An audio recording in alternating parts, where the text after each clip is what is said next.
simply incorporate our theory of action, which is important and maybe worth my spending on.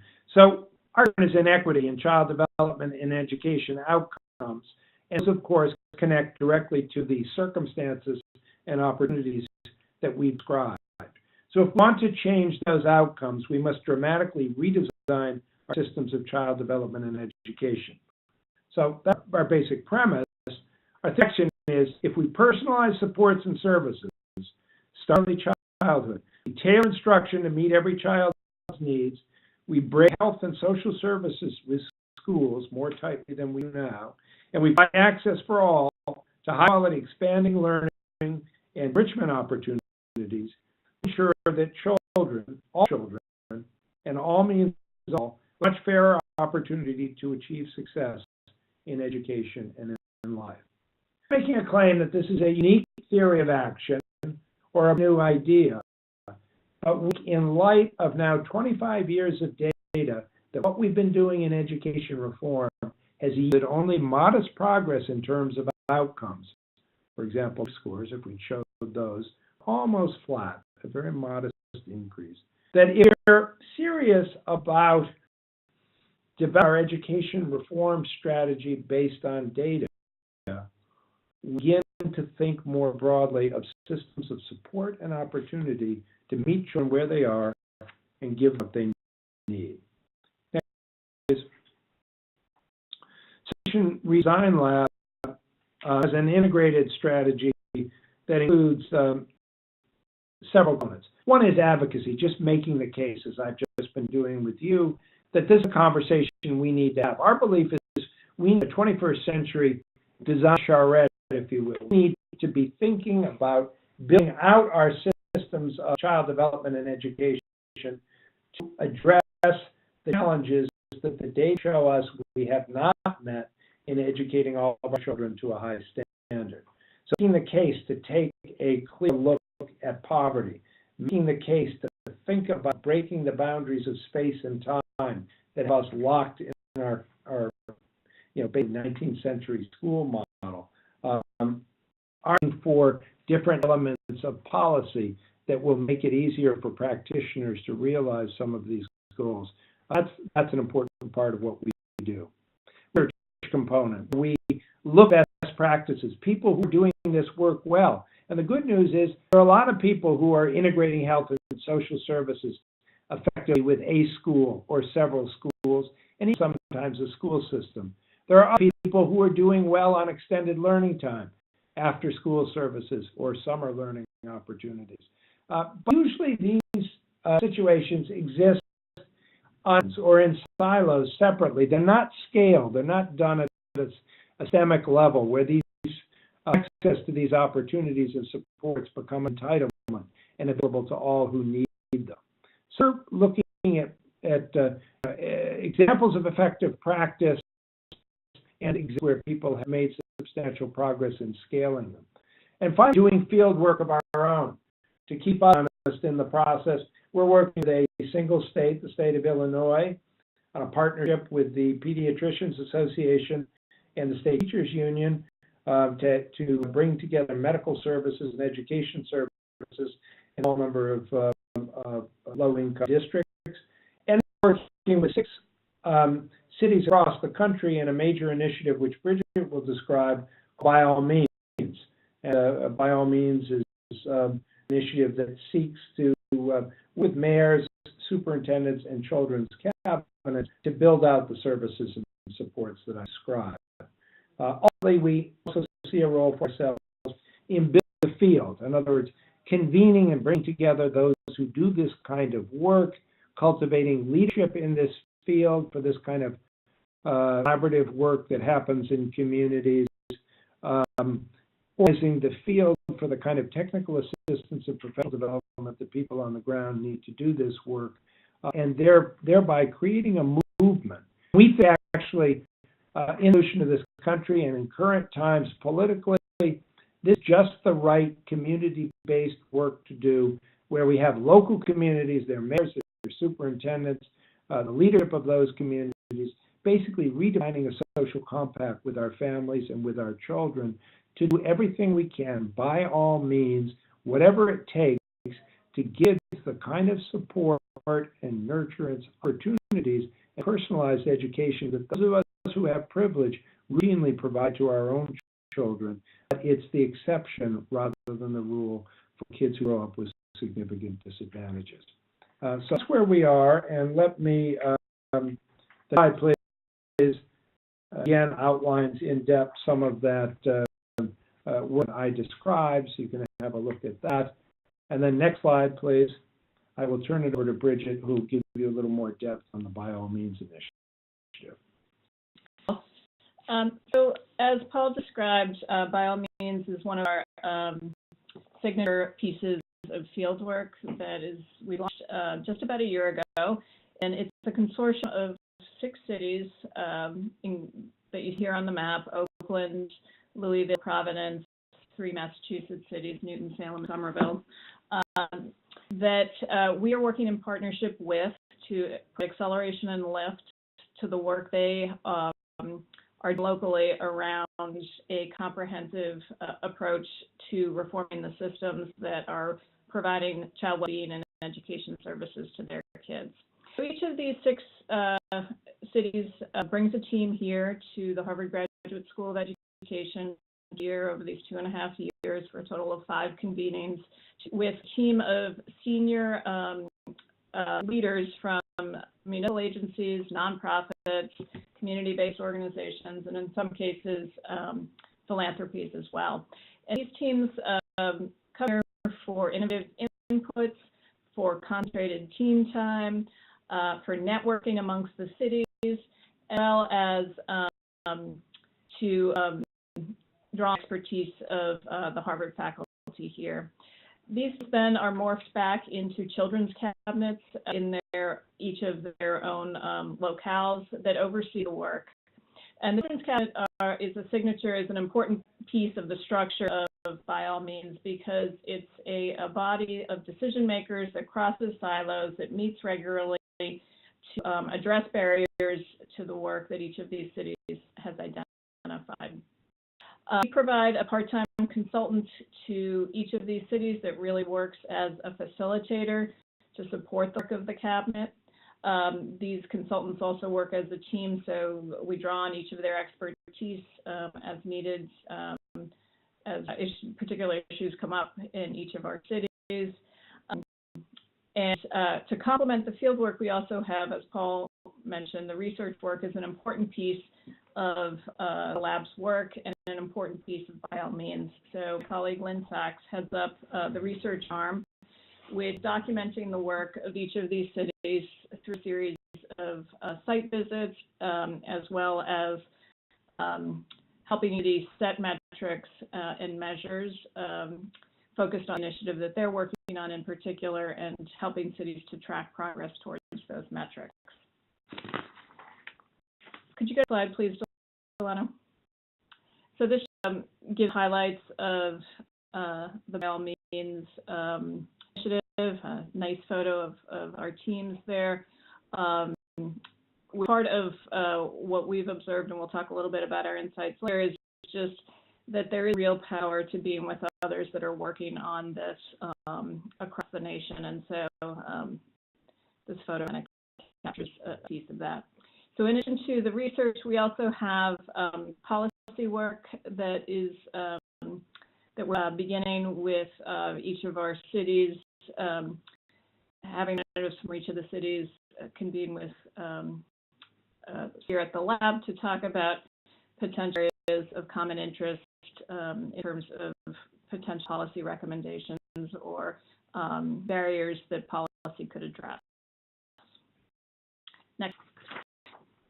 Just to kind of flesh out what this is looking like around, we have a couple slides here that show the initial initiatives that cities are working on. This is a slide from Somerville's recent presentation. In this piece, Somerville focusing on expanding access to out-of-school learning opportunities. And the click on the left really shows kind of the city's conception, as Paul said earlier, of a holistic approach to supporting children. And so their focus is really through building a system to provide additional opportunities for kids through partnerships with places like Citizen Schools, City Year, and Breakthrough, figuring out ways of sharing information with the community at large about the resources that already exist, and using that platform to also identify gaps and then fill the gaps through partnerships, and thinking about ways to provide the staffing necessary to really support this kind of system.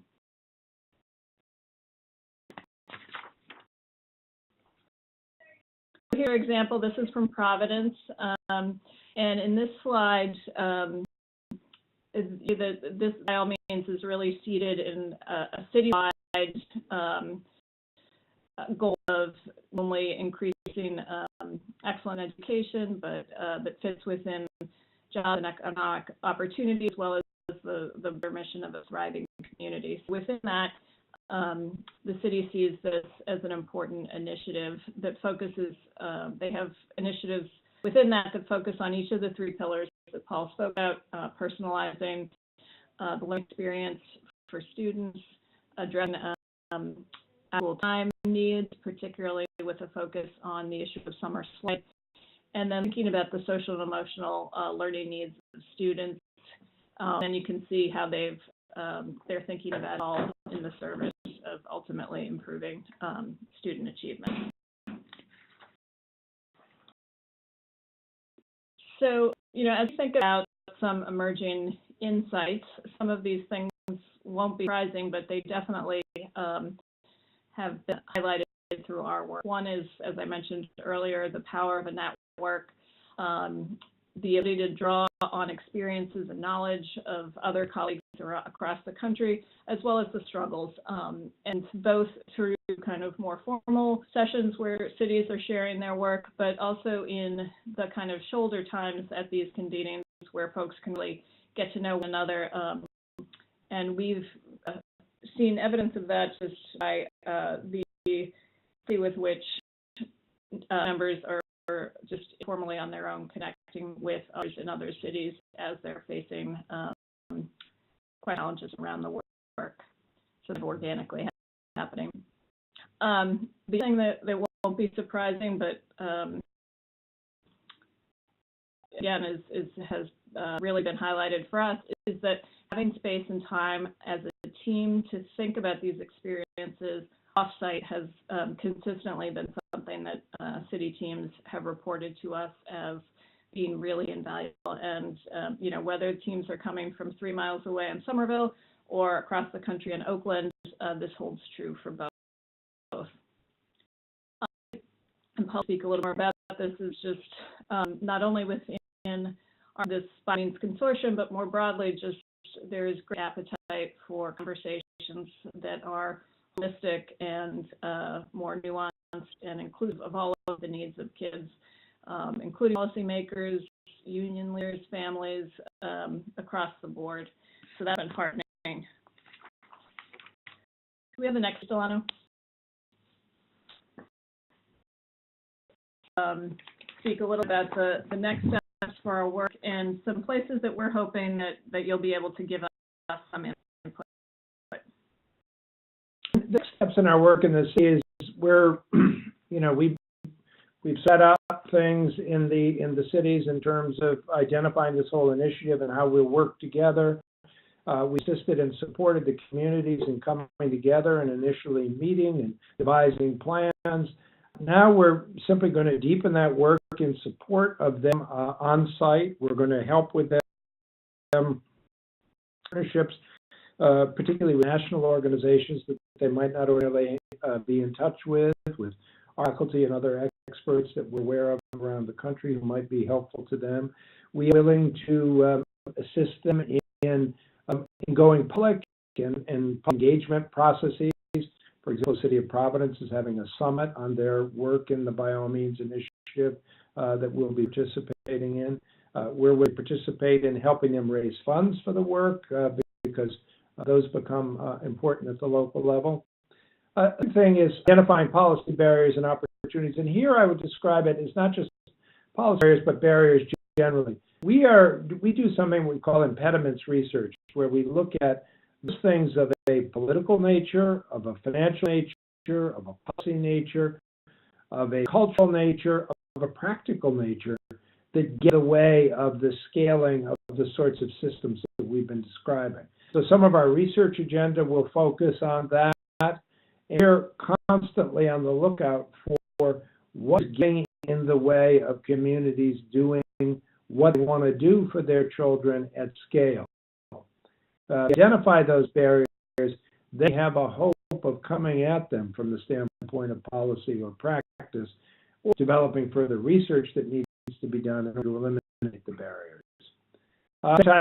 We're building a variety of national partnerships and trying, as I alluded to earlier, kind of build a movement here. We think with the current governments in Washington, D.C.'s emphasis on federalism, on states' rights, and local control, again, this is just the right time for local communities to be seizing the initiative. And we've had, after all, in this country for decades now, substantial efforts at collaborative work in communities. And it's time that this became a visible new direction for education reform going forward. And we hope to aid and abet that kind of movement.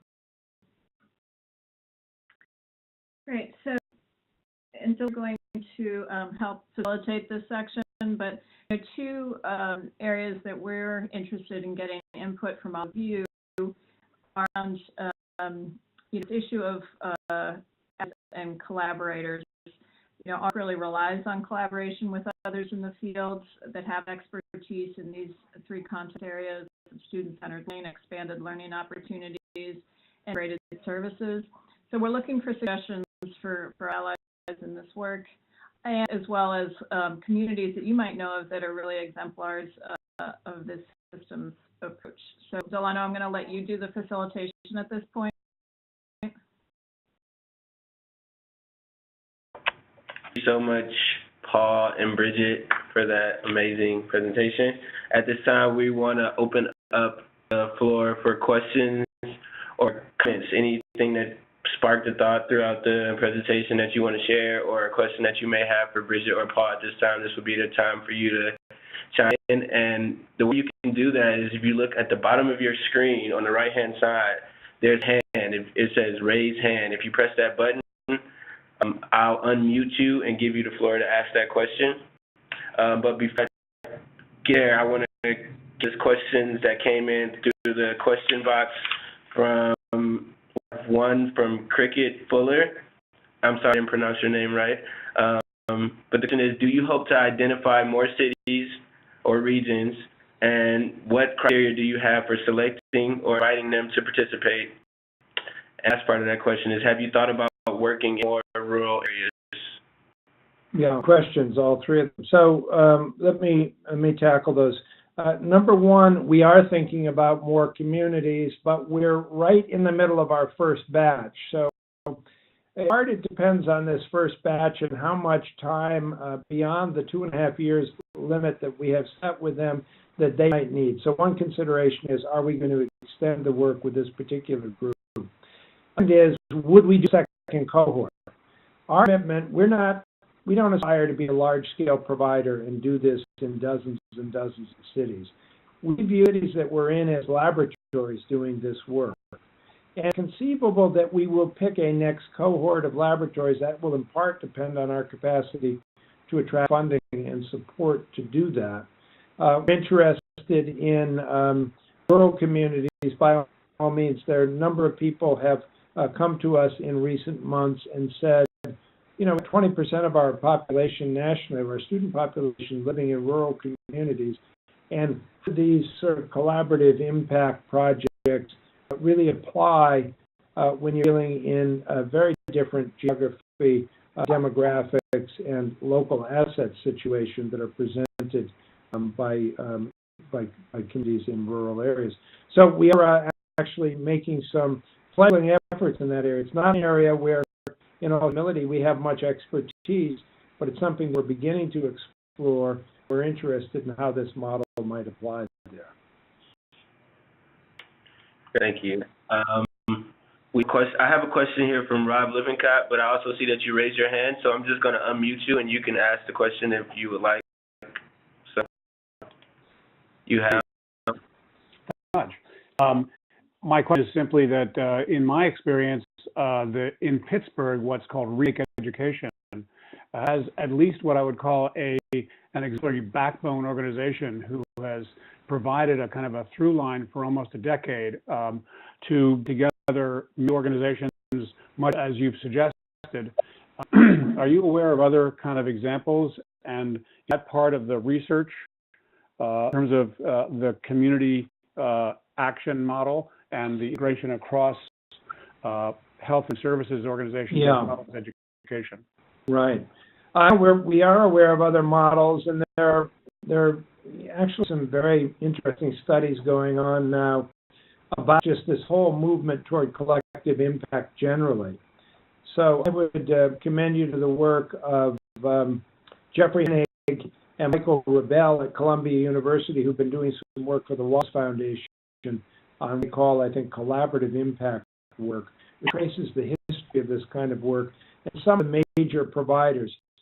People like Strive, which has received a lot of publicity for its work in Cincinnati. The Communities in Schools effort, Children's Friends in New York City, City Connects, which does work in a number of cities around the country. Stakes for Education is another big national effort of this kind. The Promise Neighborhoods, which were built off the initial success of the Harlem Children's Zone.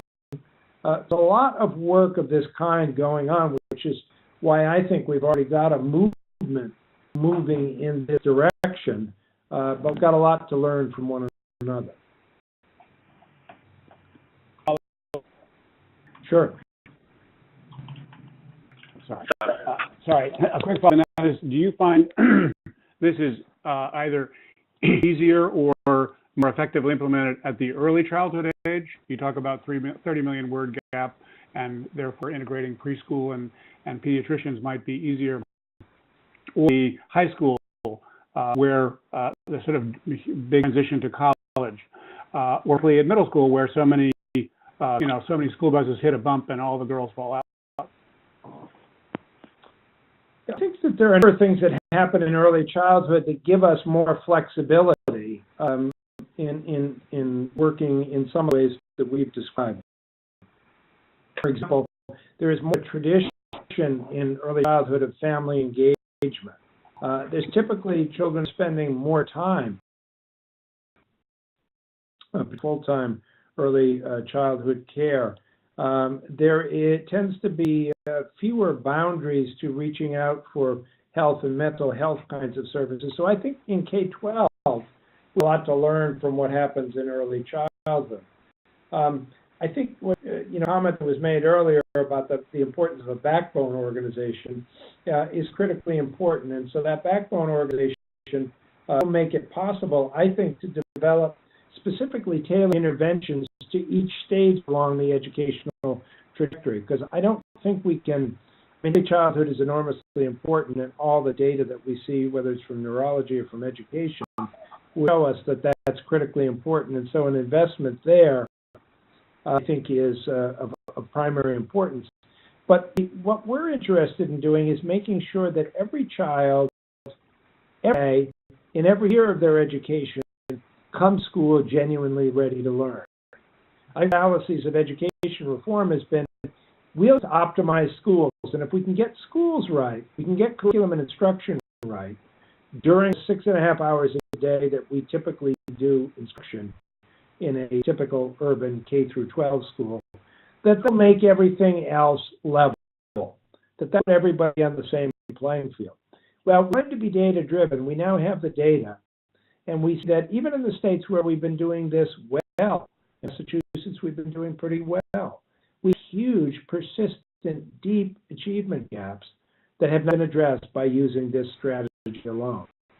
So alone can't get it done. So we need the help, and that help needs to be present virtually all the levels that you've described. We need to do a better job in preschool on the word gap. We need to do a better job of getting people ready for third grade reading. We need to do a better job of transitioning people into high school and helping kids be successful in ninth grade, where so many fall by the board. We need a much better job of career readiness and pathways to careers starting in middle school. We need to assure that kids generally have the skills and knowledge when they leave high school to be successful in post-secondary education, that all of them get at least a couple of years of post-secondary education so that they're ready to be successful in the world of work. So we've got work to do all along the way. Schools can't do it by themselves. Thanks. Thank you. For the question. All right, we have a couple of questions that came through in the Q&A box. Once again, if you guys have questions that you want to ask, please raise your hand, or you can type them in to the Q&A box. The next question is from Jean McCarty, and she asks, evaluating impact in your focus cities.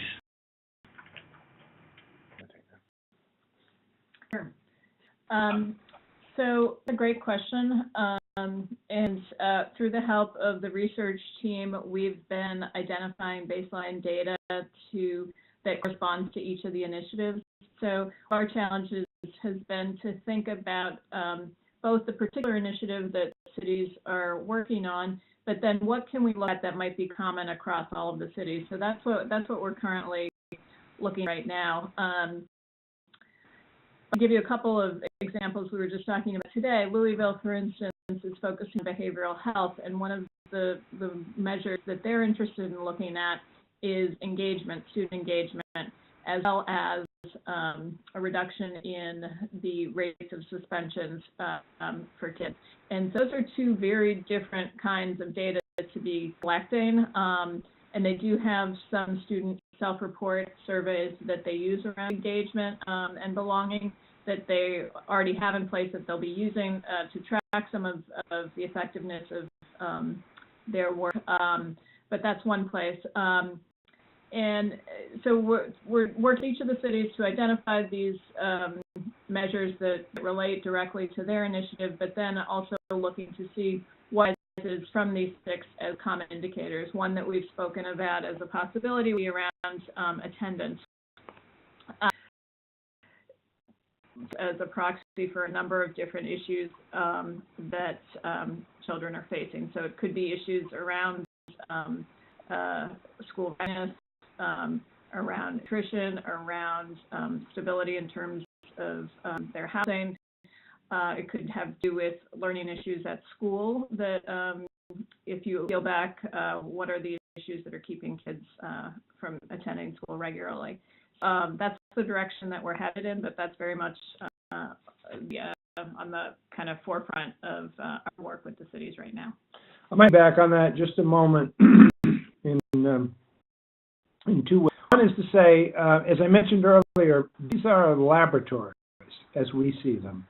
I neglected to respond to an earlier question about criteria and why did we pick the cities we picked. And let me just digress for a moment to say we picked the cities we picked on the basis of having mayors who are concerned about the progress we've made to date in education reform and have vision for their communities that was larger than simply providing an adequate school system to their youth.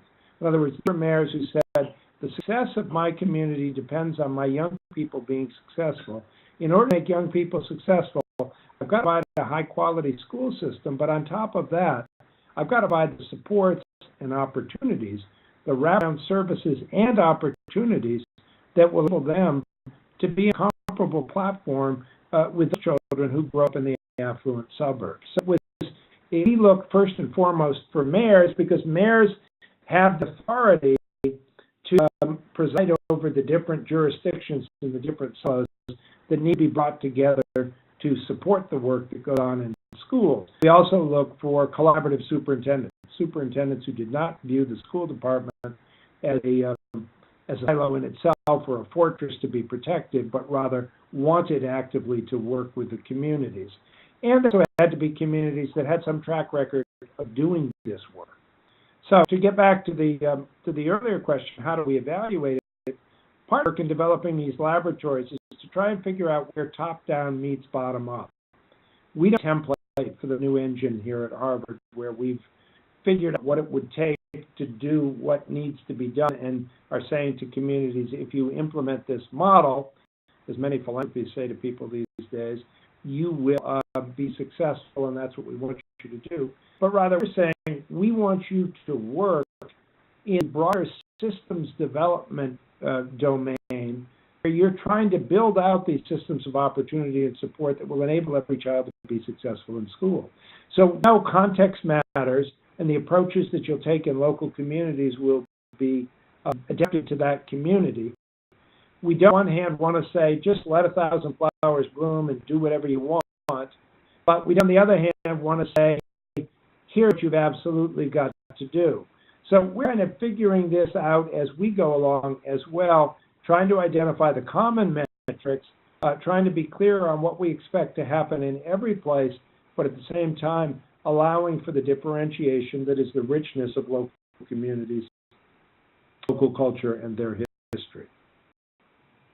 Well, and thank you, Dean, for the question. The next question is from Sandra Shepard. Sandra asks, how do you define personalized support and services as it pertains to the geographic or demographic or to individual students? But the baseline when we think about personalization is the only comparable I can provide here is to say what we think of when we're parents and we think of our own children and we think about whether we're being successful as parents and whether a child is doing well. It's an indicator of well-being. And that's the things actually that we think is an important metric, particularly in this time of ESSA when states have been challenged to put up other metrics after a great hullabaloo and pushback on testing. States have, the government has conceded, okay, there may be other metrics you can use. What is metrics? We're in favor of a metric of well-being. We haven't developed the metric. We think it needs to be developed that indicates, is a child genuinely ready to learn? That mimic in some way the informal assessment that we as parents do. We look at our children, we don't say, I'm going to make a judgment on this child based on his English and math scores. These math scores may be relevant, they may be formative, but they're not determinative to how we think about that child. We look at, is this a happy child? Is this a healthy child? Does she have friends? Is she passionate about subjects? Does she like going to school? Does she connect with other people well? Is she learning things? So on and so forth. So we're hoping to pioneer some work that has to do with a more sophisticated set of metrics that helps us, number one, assess what it is that each child needs in much the way that, again, those of us who have privilege do with our own children. If a child has a toothache, we want the toothache taken care of so the child can go to school ready to concentrate. The child needs to be well fed, needs to be well cared for, clothed, feel safe, have some stability in their lives, be read to, whatever it takes. We need some kind of an inventory that we can apply to children more generally and say, do they have these factors, these supports, these opportunities in their lives? Take some learning. And if they don't, let's find a way to get it for them. And so that's the essence of the kind of system that we're trying to build out, which fills the policy objective of meet them where they are and give them what they need. I don't know, does that answer your question? See. And that answers your question. If you want to make a comment, you can raise your hand or drop something in the chat box to follow up. And I'll ping you. In the meantime, we'll go to the next question from Latoya Gale. Do you directly engage families in this process? If not, do you plan to in the future?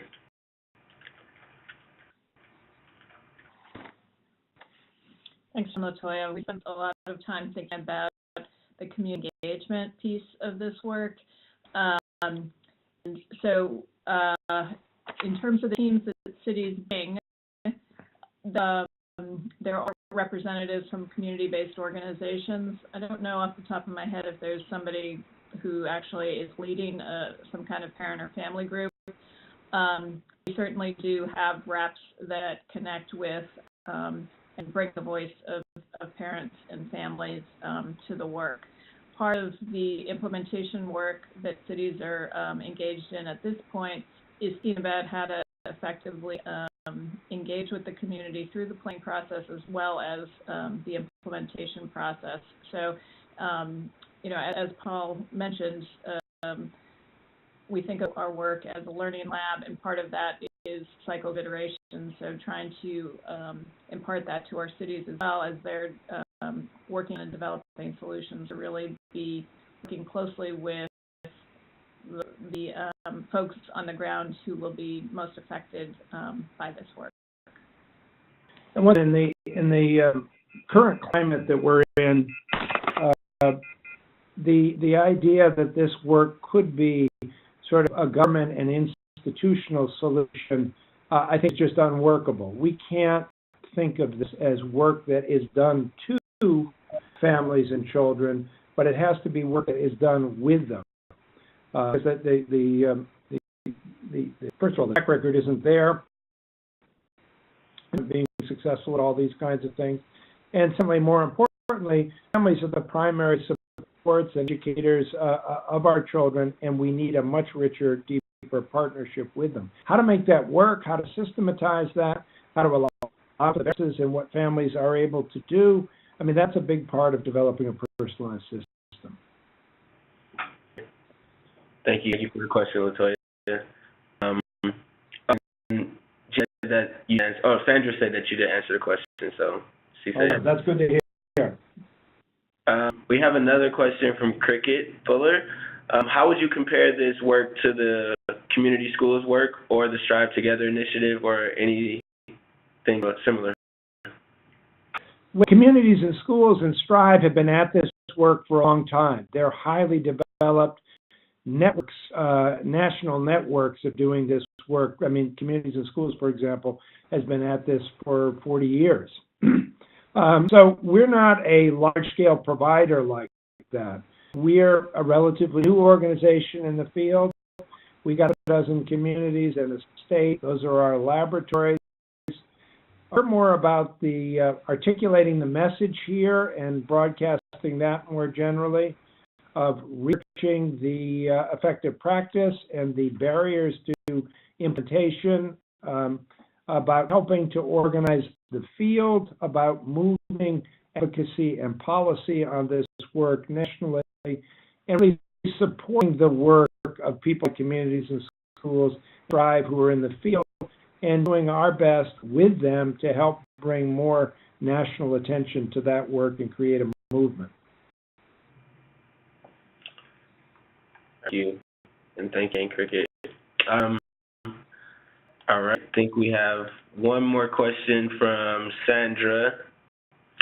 Sandra asks, can you say a little bit about your work in Salem and how it might be an opportunity for social work students looking for community social work? So I touch offline, Sandra, but more broadly, Salem is at the issue of social emotional learning, and they've been exploring a potential partnership with City Connects, which is a national organization first established in Boston through a partnership with faculty at Boston University that puts into place in each school a City Connects coordinator that collects information about kids with the help of the school staff and their needs, and then connects, as the name connects kids and families with services within the city. So it's a way of really making effective use of the resources that a community already has, and bring efficiency to it, because these City Connect connectors build relationships with all of the agencies rather than individual teachers or staff members trying to figure out who they should be in touch with if there's a student that has a particular need outside of the realm of kind of what the school can support. So I said I know that there are different groups in the city that are working on this. I know there's a partnership group that's broader than either by all means team that convenes regularly. So Sandra, if you want to email me offline, I'd love to chat with you a little bit more. All right, thank you.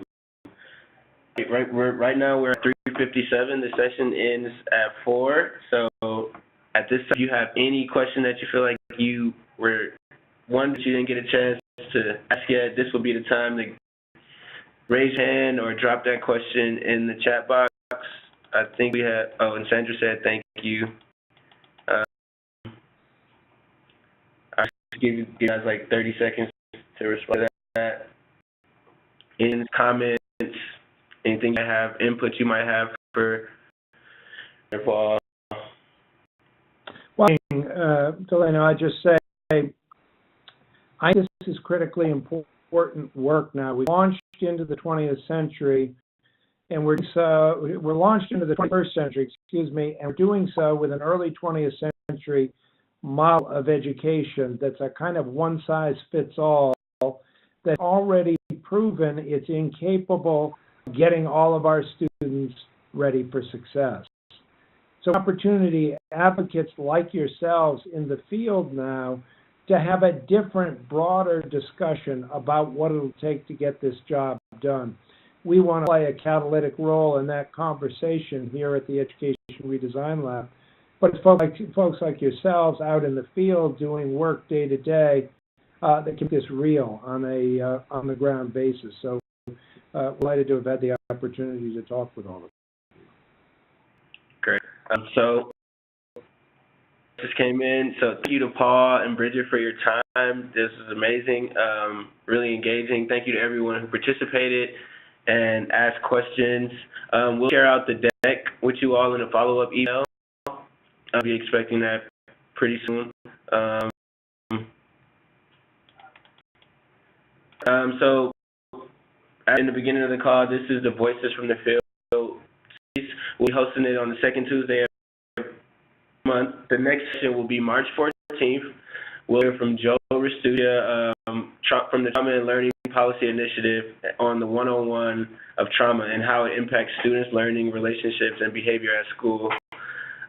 And the next one after that will be April 11th, Tuesday, so save those dates. We'll hear from Dr. Giselle Shorter from Turnaround for Children about the building blocks of learning. Some interesting topics on this. Thank you again for joining. Thank you again to Paul and Bridget. I think it was amazing, and that's it. Thanks, Dawn. Thank you all.